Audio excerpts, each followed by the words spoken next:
It's the classic underdog tale, a team of rookies taking on a competition that only a courageous few ever dare to attempt. The Cape to Rio yacht race is not for the faint of heart. For an unlikely crew known as the ArchAngels, it was the ultimate test, and nothing was going to stand in their way. Here's Mac.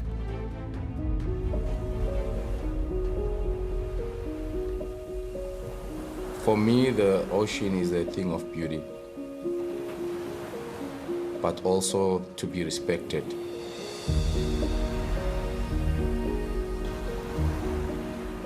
When I set sail, it's as if nothing else in the world matters. The vast open sea is where I find comfort. Many have tried to conquer it, but failed.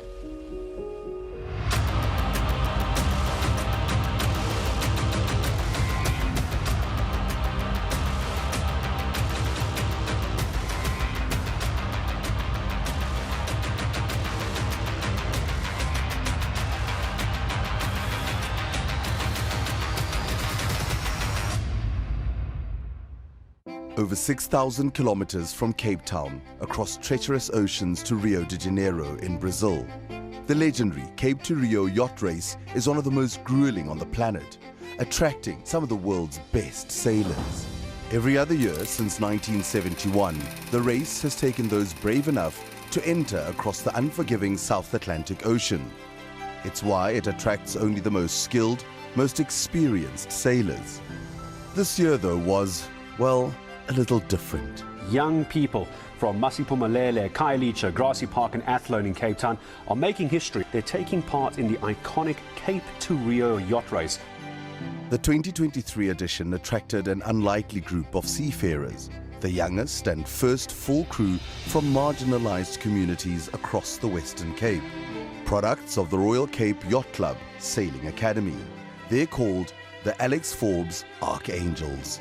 Coming down, coming down, coming down, coming down. Rochard, me and Renato are rocking the boat over. Sailing is considered an elitist sport only for the privileged few. I'll be spending some time with youth from 𝗀𝗶𝗀 in rural Eastern Cape all the way to the Cape Flats that are changing this perception. It's unlikely any of the other crews in the race had encountered life challenges on the scale of this five-person team. But what they lack in experience, they make up for in enthusiasm. I was a bit nervous because I've never crossed an ocean before, because I didn't even know what to expect out there. The crew's captain is 𝗀𝗵𝗶𝗀𝗍𝗍 Sizathu. It's an unexpected role for someone born in landlocked 𝗀𝗶𝗀 in the Eastern Cape. In your mind, did you ever think you'd end up here, you know, working on sailboats? I never thought I would be a sailor.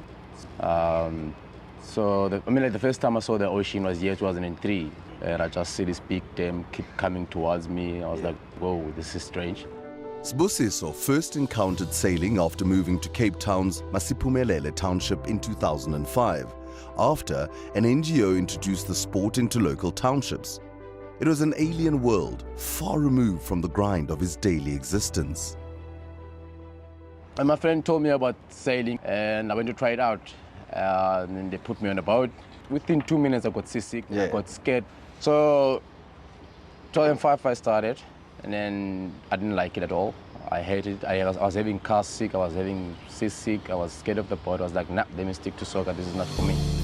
But watching his friends who stuck to it, traveling the country, attending races, forced a rethink. So 2007, I went again, and what really motivated me, on the day that I went, the guys were going on an event in 𝗵𝗶𝗶𝗀𝗃, and then I was told, go back home, go pack your bags, you're going to 𝗵𝗶𝗃.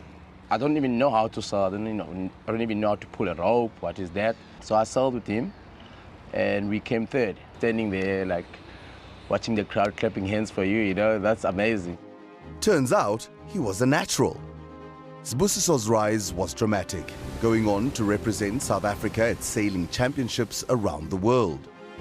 But he harbored a single dream, testing his mettle in the iconic Cape to Rio with a crew of only emerging sailors. Next thing I found myself talking about Rio. The Cape to Rio is a test of courage as well as endurance.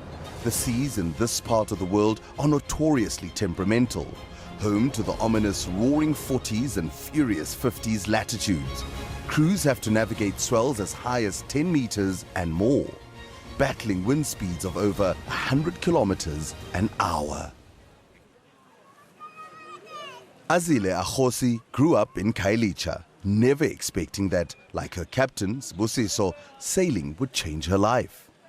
First of all, I knew nothing about sailing growing up. Even when I got here, I knew nothing about sailing. So we started just getting to know how the boat works and parts of the boats. And then after like 4-6 months, if I'm not mistaken, from there we came to the bigger boats. Sailing is highly technical, demanding physical strength, balance, patience, and teamwork.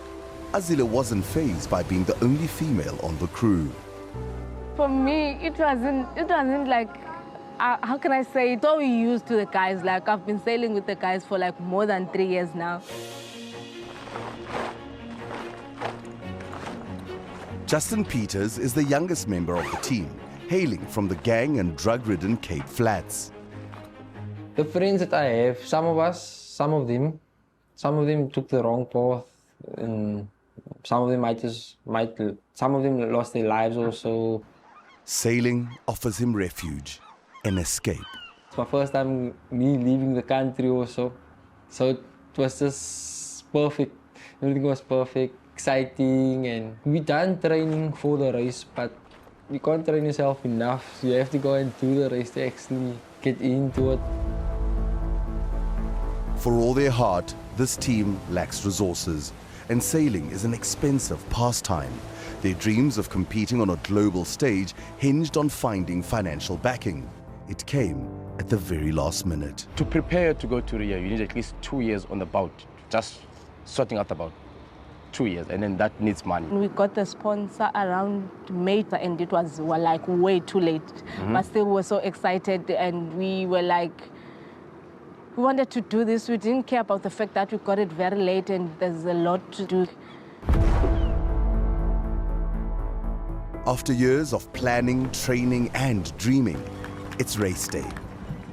Family and friends gather, excited, anxious. First day, the start of the race was at 2 p.m. and then we started the race. It was going to be my first time sailing from one country to another. A pulsating start, the ArchAngels keeping pace with the leading boats as Cape Town disappears behind them. But after just 3 days, trouble strikes, threatening to end their race and crush their dreams. What was the moment that you felt like, hey, we're in trouble here? For me, the scariest moment is when 𝗬𝗵𝗶𝗴𝗶𝘆 told us the rudder had a play, because once the rudder is broken, it's game over, because there's nothing else you can do. If it broke completely, the yacht would veer off course, the crew helpless to intervene, at the mercy of the Atlantic and the currents. Panicked, 𝗬𝗵𝗶𝗴𝗶𝘆 radioed for help. The guy said, okay, we need to go to Walvis Bay in Namibia and stop there. But the problem with that, if we stop there, we get disqualified from the race. The crew had a decision to make. And what came out of the team is that we didn't enter the race to stop somewhere. They sail the boat until the rudder breaks. So we came with that solution and we carry on going. Now a full 2 days behind the leading boats, in 11th place, and facing seemingly hopeless odds, 𝗬𝗵𝗶𝗴𝗶𝘆's crew showed their mettle. Determined to fight, they knuckled down, valiantly battling rough seas and unpredictable winds for 20 days. Coming to Rio would be a reward on itself. And like that's what kept us going, and knowing like our support team behind us is all of it, our families, our friends. Tiring wasn't really an option for us. A moment of triumph. On the 26th of January, the Alex Forbes ArchAngels emerged on the horizon of South America. They had made it all the way to Rio de Janeiro. Having made up 8 places, they finished a remarkable 3rd out of 16 competing crews. You should have seen us on the, okay, the day, oh, we were so tired, like, okay, when we got there, The day we knew that we were going to cross the finish line, despite of everything that was happening on the boat and being tired, oh my word, it was just an amazing experience. A crew brought together by circumstance, battling the odds together. The ArchAngels have cast stereotypes aside and become yet another example to a nation in desperate need of heroes. Thanks for watching. Why not drop us a comment below? We love reading your opinions. Remember, you can now access Carte Blanche stories anytime, anywhere, even offline. Carte Blanche, the podcast, is now available on all major podcast platforms. So be sure to hit that follow or subscribe button and be part of our growing online family.